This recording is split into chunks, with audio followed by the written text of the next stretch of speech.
Hello world, I am Aurora and this is my I Hugendubel Booketlist.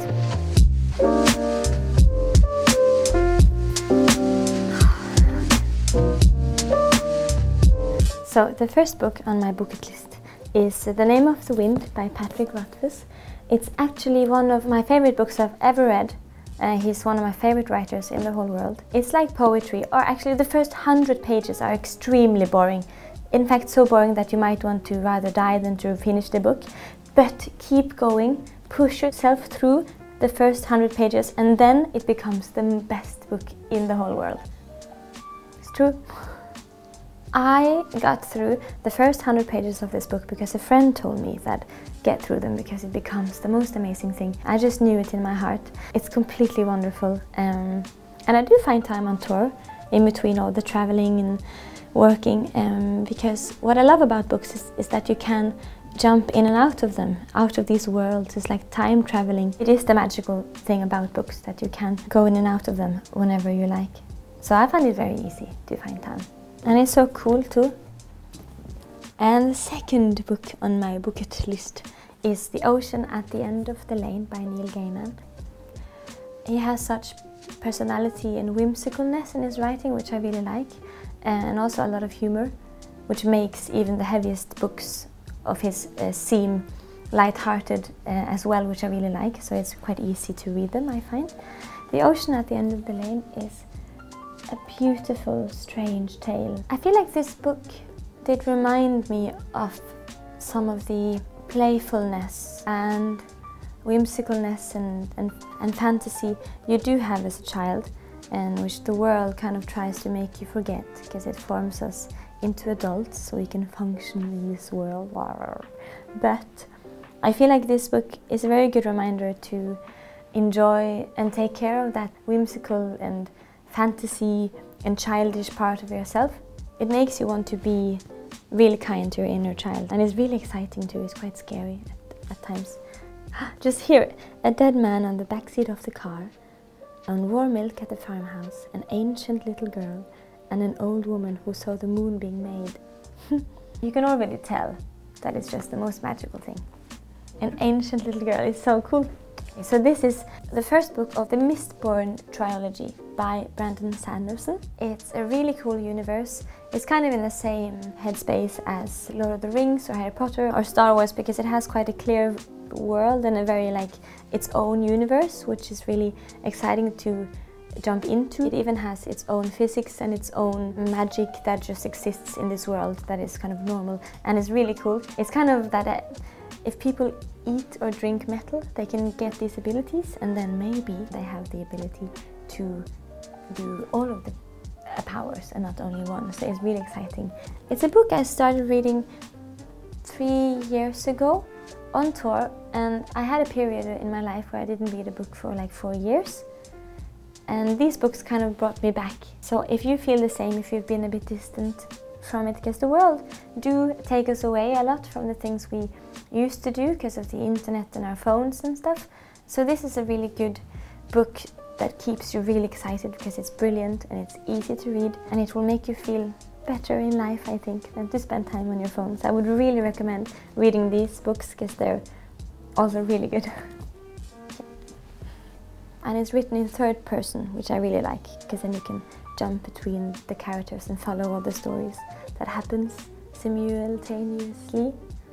What a word. Veronica Wants to Die by Paulo Coelho. I've read it 5 times, so I know it very well. It's different to me every time I read it as I grow older and learn more about the complexity of existing in this world as a human. It's a very sad and slow and beautiful book about a woman who wants to die, understanding this very complicated and very human but not so often talked about emotion, being tired of life, kind of wanting to die but not really wanting to die, just not wanting to live, and you can't really find anything in between. And it's a very complicated, strange, apathic feeling I think many people struggle with, that can be very heavy on your shoulders. And you learn that you're not alone, because obviously a writer somewhere recognizes this emotion as well, and all the people who for a good reason that likes this book. I like this book for that reason, I think. And you learn a lot about how often emotions are complex. And it's hard to know what you want and what you desire and what's wrong with your mind and yourself and the world. That's okay to not necessarily know, but to just try to make it from day to day. And then, you know, it's the best we can do. The Power by Naomi Alderman. It's just, it's a very fascinating book, and I've been trying the last years to read more books written by female writers. Obviously, all of the others are male, except for this book. And I've read a lot of books the last years that have been written by female authors, and they're just amazing. But these have been with me for such a long time and done so many important things for me and my soul, so I just couldn't resist putting them on my bucket list. It's a very interesting sci-fi dystopian book about an alternative universe where the roles of the sexes have been switched. So it's the females who gain a power that makes them physically more in control and more powerful than the male sex.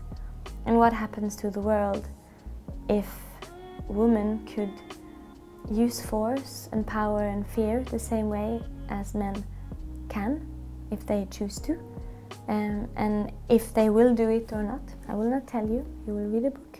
I love books like that, because then you get to kind of experience the what if scenarios in life, and it's very fun. And it's very easy to read as well. I would recommend. I have a very long list of books that I need to read already. I'm extremely into books. I read all the time.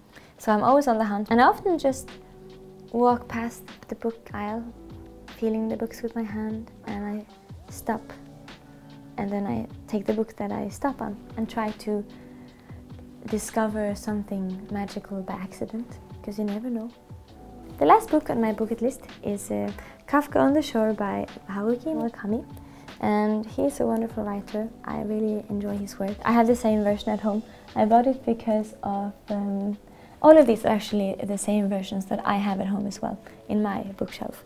I like the cover of the cat in front of the sun, and I love red and black and white. It looks beautiful. So it was just a coincidence that I picked the book out in the library. It was one of those feeling my way with my hand and shopping books with my eyes, and I really liked it. It's very whimsical.